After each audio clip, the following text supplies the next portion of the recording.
There isn't just one road.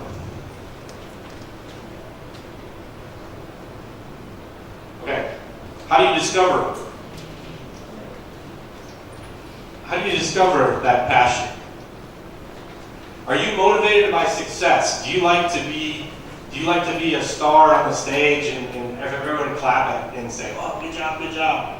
Some people are. How about family? Some people want to be around family. This will change your career choices. How about money? How many people don't like money? See?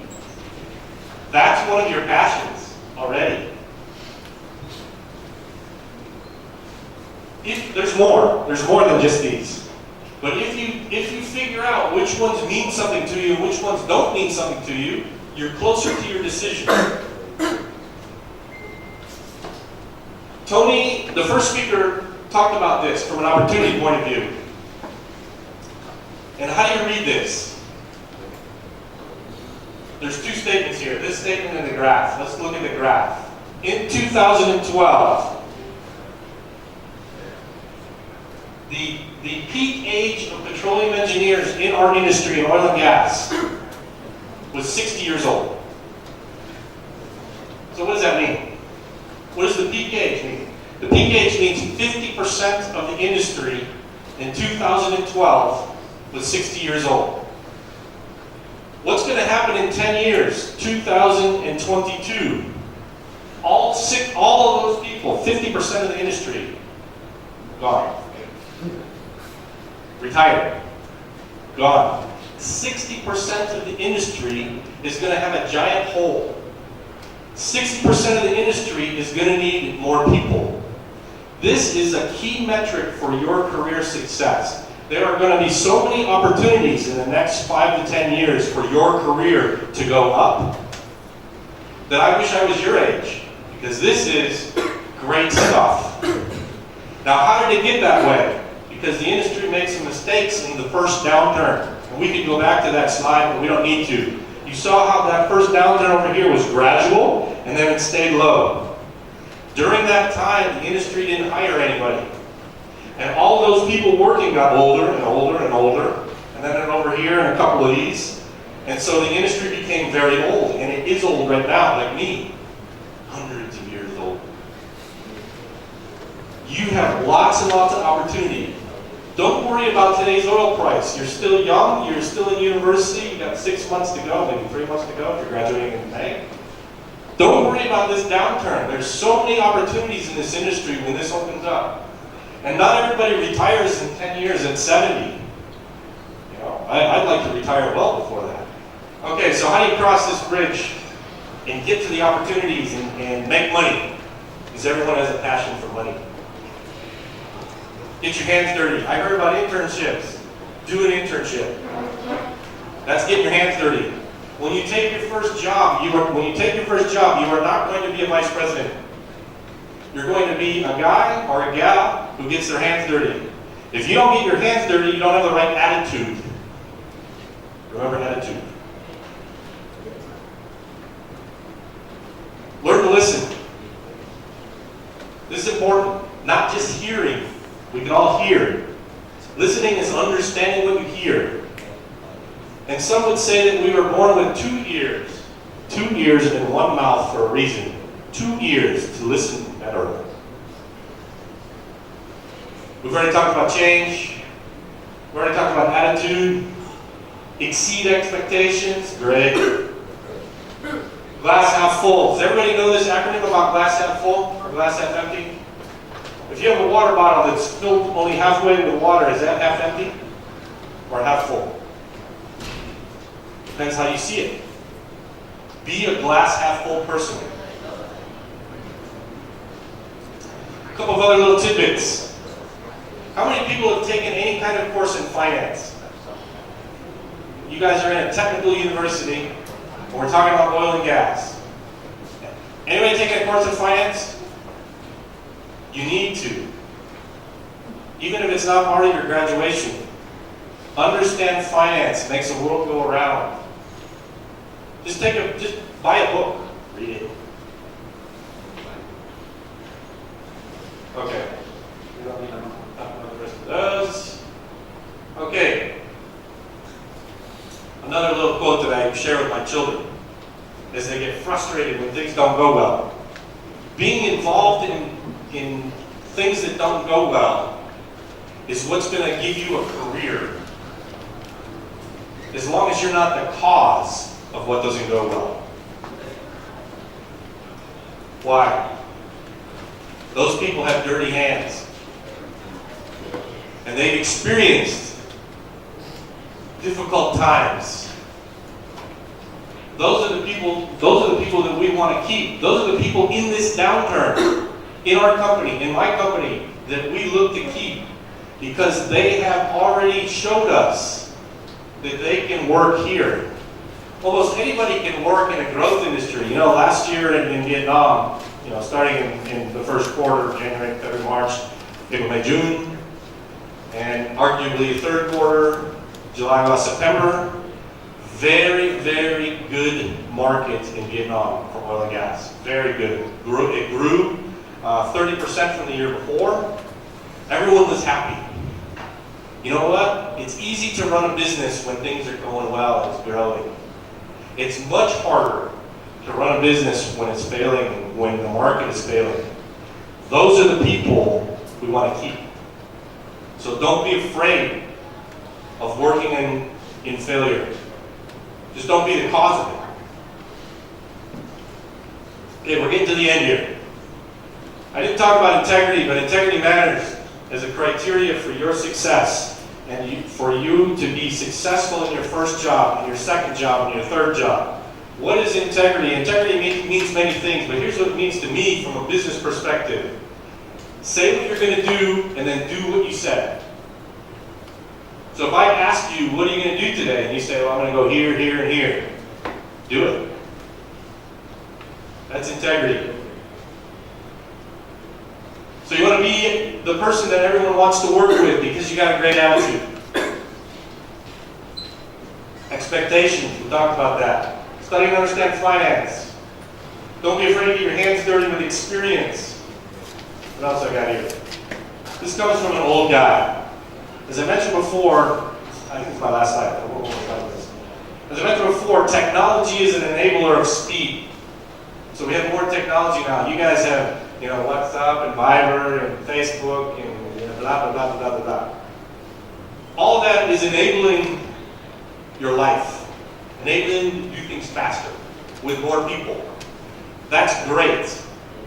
But here's one thing that I told my kids over and over and over again. Put your tablet down, put your laptop down, and go talk to somebody in person.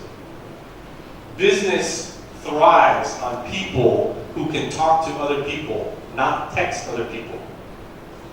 I use text all the time. Good tool. It's not the only tool though. Talking to people. Practice.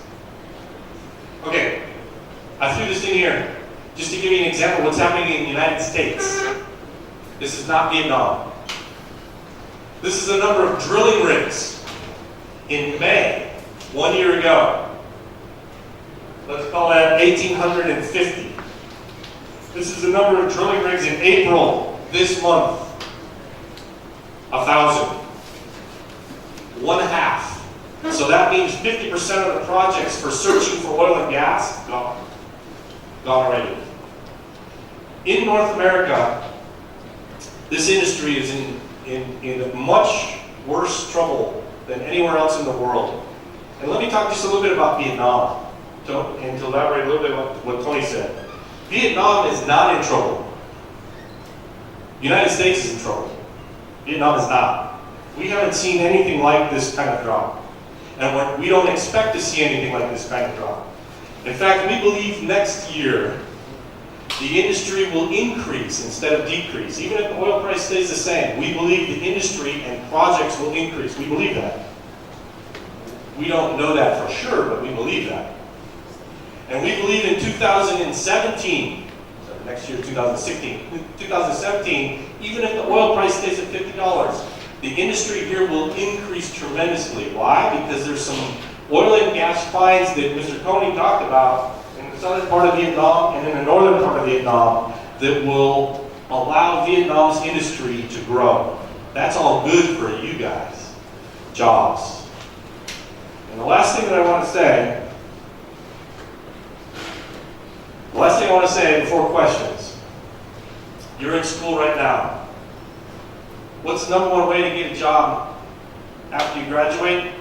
Be the very best student you can be right now. So if you are taking it easy in school, you're not going to get a job, flat out. If you are the best students in this university, you'll get a job. So, you got to work hard. You got to look back and figure out how you can work hard in the next 6 months or 3 months if you're graduating soon, or next year, and figure out how you can become the best student here. That's how you win. Okay, that's all I got. Any questions?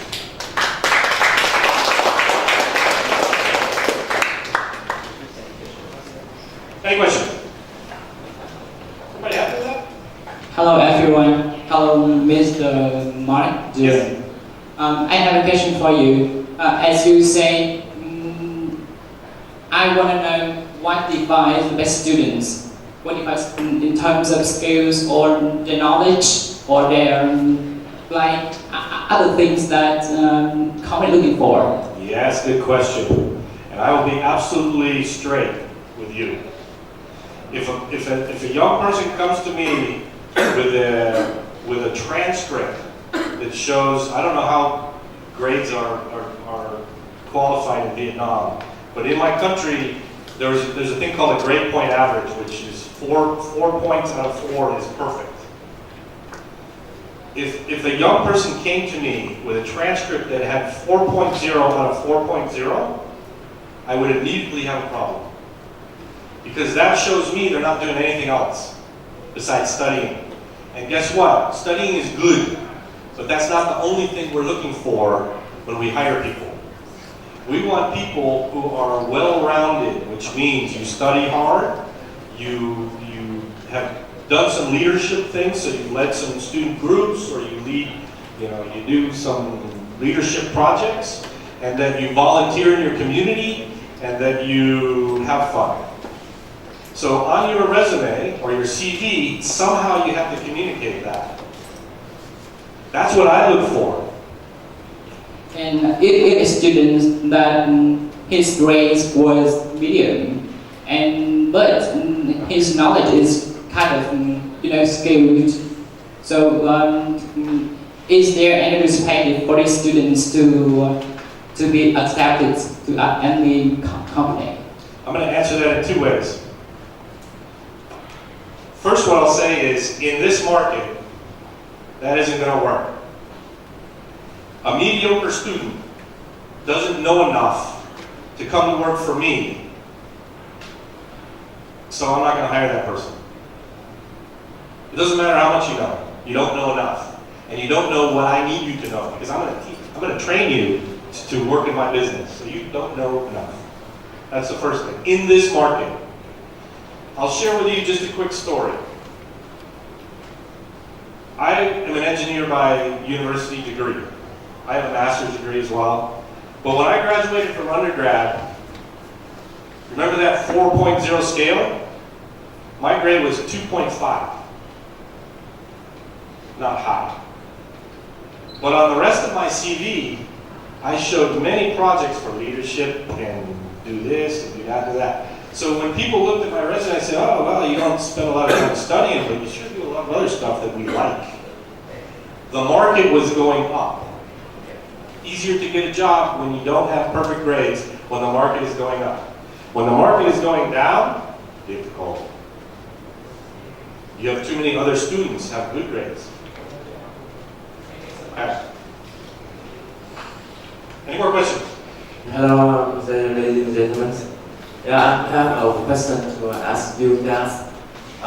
You say that we have to do many achievements in our university and have a great report. But what is that cannot it's the same like people have the more work experience. So what we can do to we have the same state of some people have many work years, and what we have to do to make the job, because every company they always want the people know the works, the experience in their work, and what we have to do to get the job from them. Okay, I'm not sure I will answer all of your questions, but I will say this.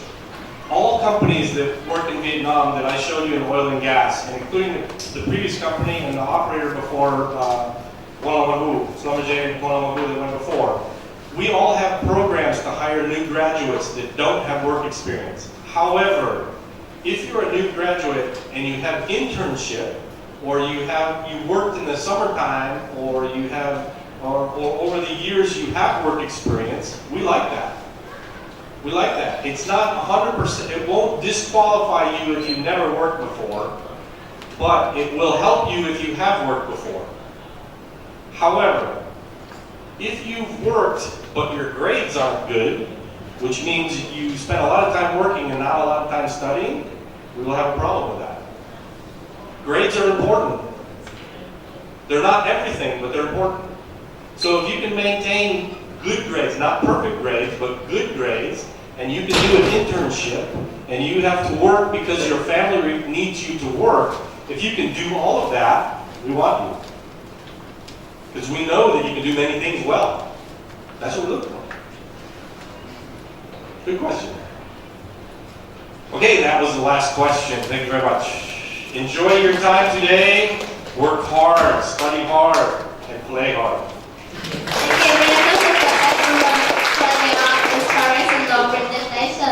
I would like to invite Dr. Bùi Trọng Vinh to come to the stage for the part of appreciation.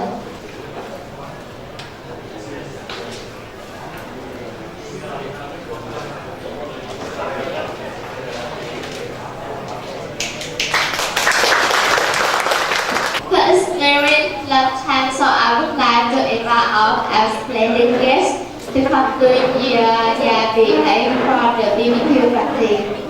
We have a small game for our students here, so please stay for a while.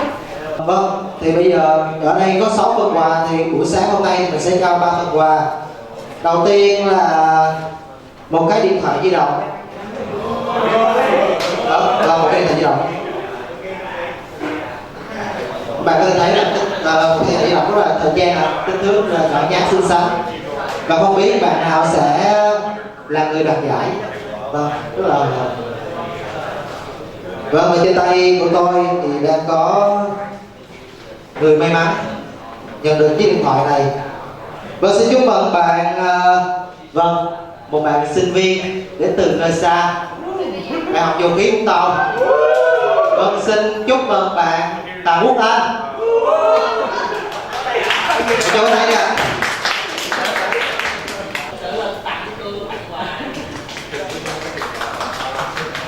Xin cảm ơn Quốc Anh rất nhiều. Chúc mừng.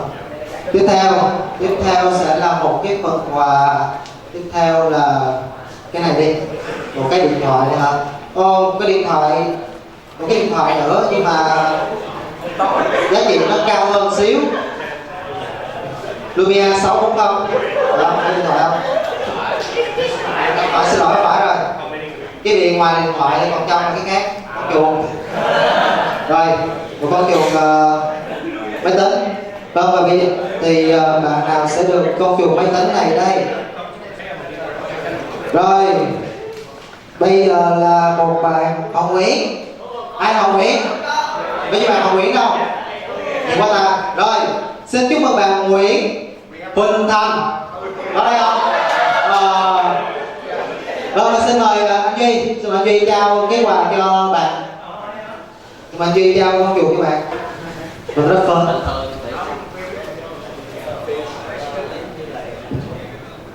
Rồi, tiếp theo phần quà là một cái tai nghe. Một bạn sinh viên Hồng Nguyễn tiếp. Nguyễn Minh Nhật. Hai đứa ngồi sát nhau luôn. Hãy không đọc trước. Và xin mời Thư trao món quà cho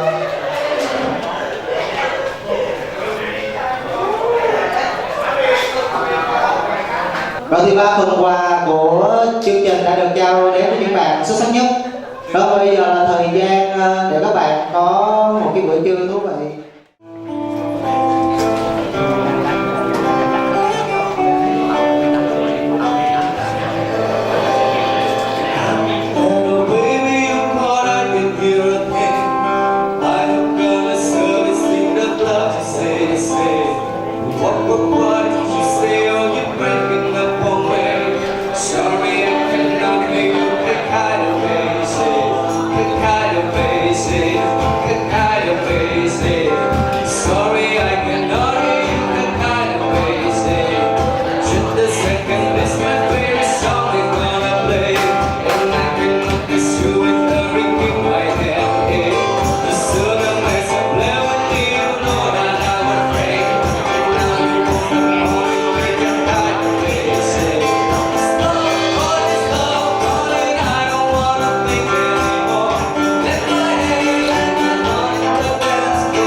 We really appreciate the host about giving the opportunity to have a performance on the stage.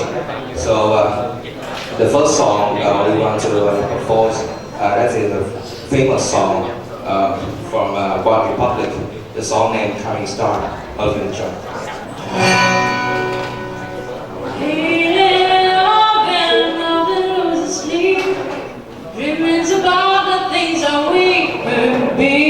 But baby, I've been praying hard. Sitting on my counting dollars, we'll be counting stars.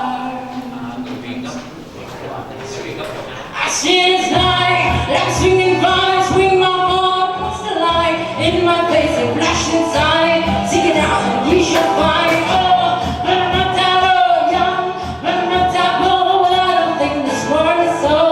I do break my toe, and I'm here.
that money, watch it burn. Sing, you know, the less that I learn. Take